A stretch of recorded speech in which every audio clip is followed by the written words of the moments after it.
1959, after the death of the 10th mindrolling Trichin, the plans for next enthronement were shattered by the communist Chinese invasion and the Tibetan uprising. His Holiness went into exile in India, fleeing Tibet along with many great masters of his generation. He left behind the monastery established in 1676 in the Drachi Valley by his predecessor, the first mindrolling Trichin, Chogyal Tedda Lingpa. Chogyal Tedda Lingpa was born as a son of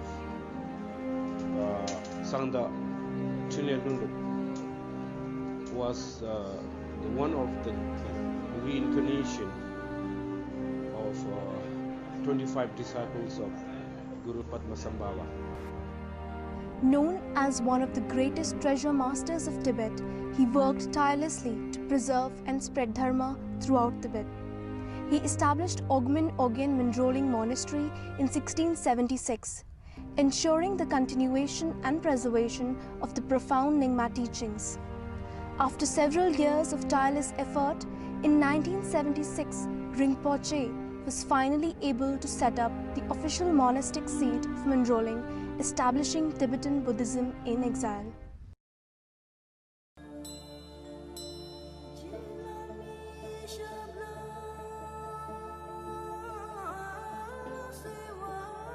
Located in the foothills of the Himalayas in Dehradun, India, Mindrolling Monastery has expanded steadily to become one of the largest Buddhist centers in existence today. All the great masters of Tibetan Buddhism of the Nyingma lineage consider Mindrolling to be an inspiring example of the practice of the pure and profound dharma of Vajrayana Buddhism and promote Tibetan culture. Mindrolling is one of the main monastery among the 6 monasteries in Nyingma monastery.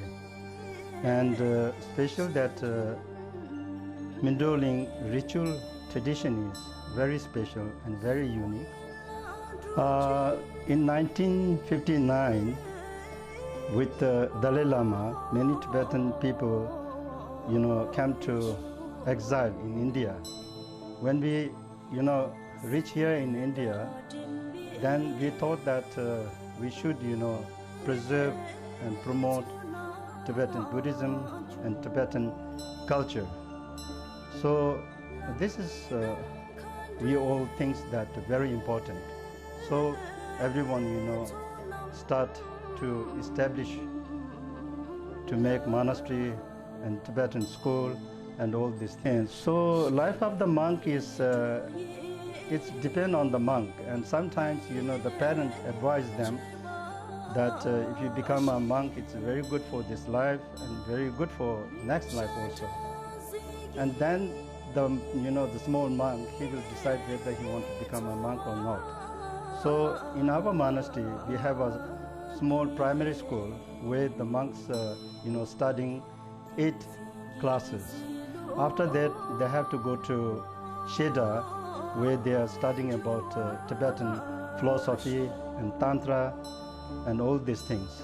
So after they finish 9 years in Sheda, the college, then they have to go for retreat center. In the retreat center, they have to be like 3 years and 3 months, 3 days. So that is the basic course of Mindrolling Monastery. So after that, they can go to abroad to teach the Tibetan Buddhism, and they can stay in the monastery and do their practice, or they can, teach for the lay people about Buddhism. First few years, you have to study quite a lot. Not only this, you have to, learn the Tibetan ritual dance and different kinds of music, and there's so many things to learn. It's not easy like other, the layman schools. And then after, you studied everything, then the practice is very important, because through the practice you have to achieve the enlightenment. So monk life is very simple and I think very good. And like this monastery, when we are staying here, we are getting everything free. The accommodation, food, clothes, medicine, everything, we don't have to pay even a single penny. So everything we will get, from the monastery. And this is a very good opportunity for all the, monks who, can't support from their family. The Nyingma school has 6 main monasteries of learning, out of which mindrolling is one of the largest and most important study center in central Tibet. Since its establishment, mindrolling has attracted monks from the length and breadth of Tibet. Mindrolling is considered as an inspiring example of practicing the pure and profound dharma of Vajrayana Buddhism.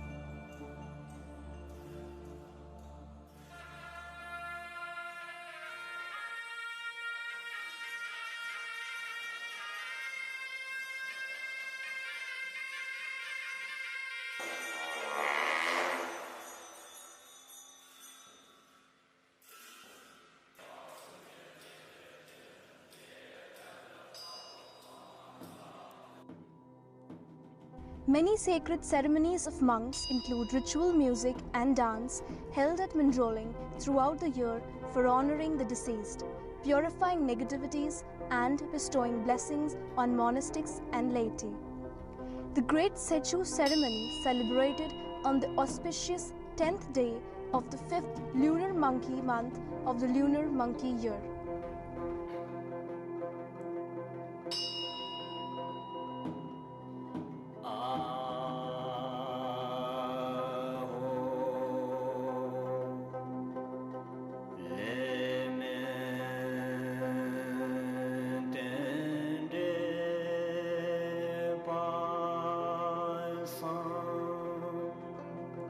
The essence of Nyingma lineage is the precious Dzogchen teachings, the most ancient, powerful and direct teachings of Tibetan Buddhism. For today's troubled world, these teachings are the clearest and most effective way to realize one's potential as a human being. The huge stupa of Buddha's descent, keeping an eye from Devloka in mindrolling, is 185 feet tall, which is a perfect example of Buddhist art and architecture. The vast enclosure of the stupa are the painted images of the 1,000 Buddhas of the good Kalpa. Life force tree of the stupa with statues, paintings of the 12 Dzogchen teachers, a 3-dimensional mandala of Lojin Zintro. The first 3 floors provide mesmerizing experience and eye-catching ornate murals which makes everyone stunned. On either side of the stupa are 8 kinds of stupas. Prayer wheels have been to practice dharma and accumulate merit, all surrounded by beautiful gardens spread over 2 acres of land.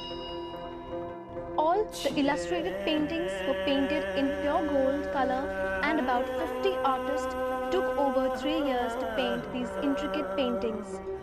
The 4th floor, the steep wooden ladder, open circle viewing platform provides amazing 360-degree view of Dune Valley. An unbroken lineage of great master guru Padmasambhava continues up to this day, and mindrolling is known throughout the Dharma world as a main center for maintaining the precious secret Vajrayana doctrine.